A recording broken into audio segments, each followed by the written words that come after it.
여러분, 카이아라고 들어보셨나요? 국토교통 분야의 미래 성장 동력을 찾는 일을 하는 국가기관이에요. 여기서 우리건설 이야기에 메일이 왔습니다. 모듈러 공법과 강합성 거더라고 하는 일종의 신기술이 있는데 이 두 가지 기술을 홍보해 줄 수 있는지 라는 내용이었고, 당연히 해드려야죠. 좋은 일인데. 그래서 내용을 확인해 보니까 기술 자체가 너무 신박한 내용인 거예요. 컨텐츠를 제공해 주셔서 오히려 제가 감사하게 됐습니다. 네, 그래서 오늘 두 가지 중에 첫 번째로 모듈러 공법, 이거 말씀드리겠습니다.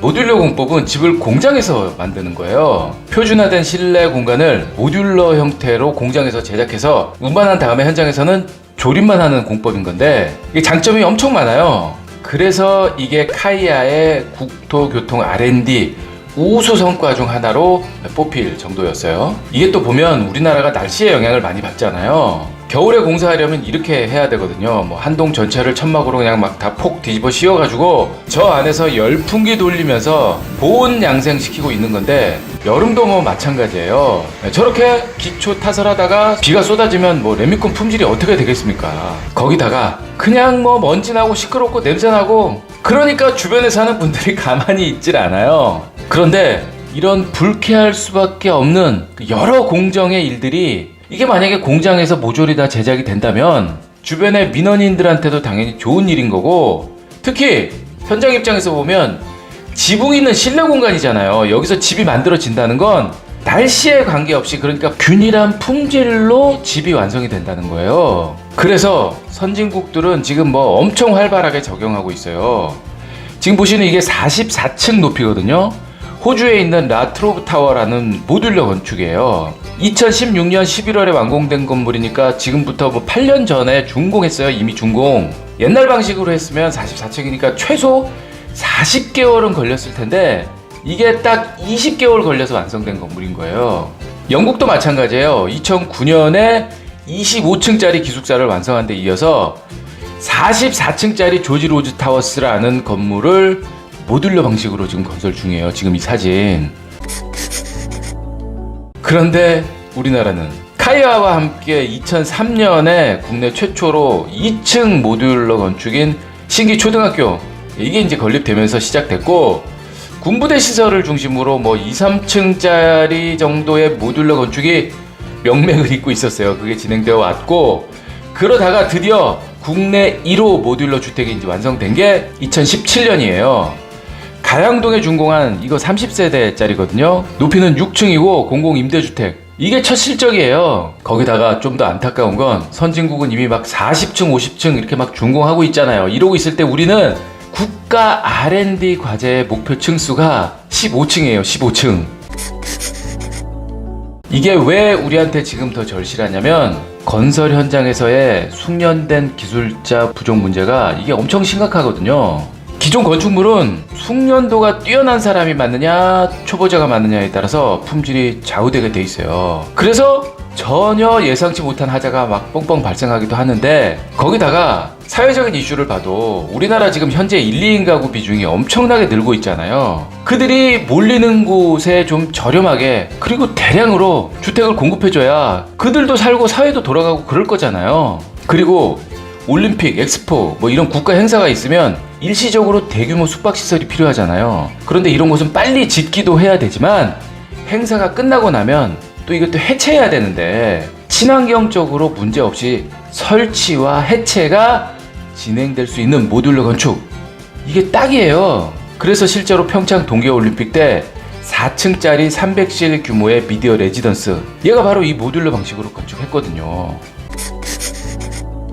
그런데 이렇게 좋은 게 왜 아직까지 우리나라에선 확대가 안 되었냐? 두 가지 이유가 있습니다. 기술적인 문제 하나랑 인식의 문제 하나랑. 건설기술연구원의 백유웅 위원님의 인터뷰 내용을 보면 문제를 좀 파악할 수 있는데, 우리나라의 법적인 기준이 13층 이상 건물의 경우 3시간 내화 성능을 갖춰야 돼요. 이 내화 기준 자체가 해외보다도 훨씬 길기 때문에 불리할 수밖에 없어요. 거기다가 층간소음 문제 때문에 바닥 두께가 일정 두께 이상이어야 될 수밖에 없잖아요. 이런 걸 다 충족시키려면 이걸 들어 올리는 양중 기술도 같이 발전해야 되는데, 이런 복합적으로 여러 가지 얽히고 설킨 문제들이 다 다 기술적으로 극복해야 되는 이런 문제인 거였어요. 그런데 이런 문제가 카이아의 지원으로 하나하나 해결돼 가고 있어요.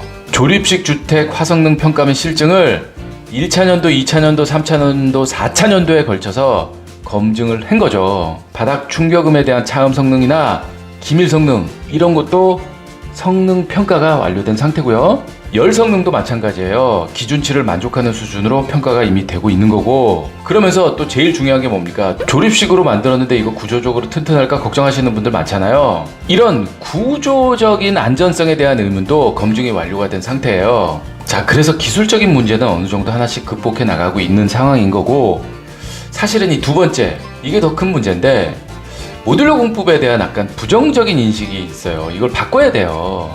공기가 짧은 걸 보니까 부실 시공일 거야. 또는 조립식으로 지으면 층간소음이 더 심한 거 아니야? 등등. 이런 약간 좀 믿지 못하는 경향이 있는데, 이렇게 생각하시는 분들한테 보여드릴 게 있어요. 모듈을 서랍처럼 끼워 넣는 인필식 공법을 모두 활용했습니다. 인필식 방식이라고 하는 이 방식에 주목할 필요가 있어요. 별도의 구조체가 완성이 되고 나면 내장 박스 모듈을 그 안에 끼워 넣는 공법인 거예요. 그러니까 공장 제작이 저게 무려 90%가 넘기도 하고, 일반적인 RC 대비 공기 단축률이 절반밖에 안 돼요. 50%나 공기를 단축할 수 있는 거죠. 어쩌면 이런 방식이 기존의 우리 사회의 큰 골칫거리인 층간소음 문제를 해결해 줄 수 있는 방식으로 발전할지도 모르겠다라는 생각이 저는 들어요. 지금 보시는 게 천안의 지상 6층 총 40세대를 실제로 인필 방식으로 지은 사례거든요. 공사 기간이 8.7개월 걸렸고요. 공장에서 제작한 공장 제작률이 92%나 되는 굉장히 우수한 사례예요. 이 정도면. 이뿐만이 아니에요. 카이아와 함께 국내 R&D 사업으로 진행된 용인시 행복 모듈러 주택. 기존의 모듈러 주택의 경우 3시간 이상의 내외 기준을 충족하지 못해서 12층을 넘지 못했어요. 그런데 얘는 이 한계를 극복해서 13층짜리 모듈러 주택이 완공이 된 거죠. 굉장히 큰 의미가 있는 거예요. 23년 6월에 준공했는데 13층 106가구를 1년 만에 지었어요. 이제부터 15층, 20층, 30층 막 올라가면 되는 거예요. 내부를 봐도 일반 아파트하고 전혀 다를 바가 없어요.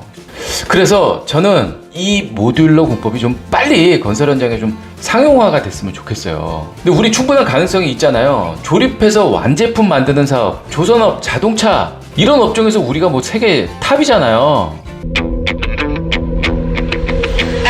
그래서 오늘의 결론, 모듈러 건축에서도 세계 1위 한번 해보자.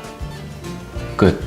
그리고 다음 편에는 장경간 교량에 활용된 강합성 거더, 이거 구조 얘기거든요. 근데 전혀 어렵지 않고 재밌습니다. 기대해 주세요. 진짜 갑니다. 끝.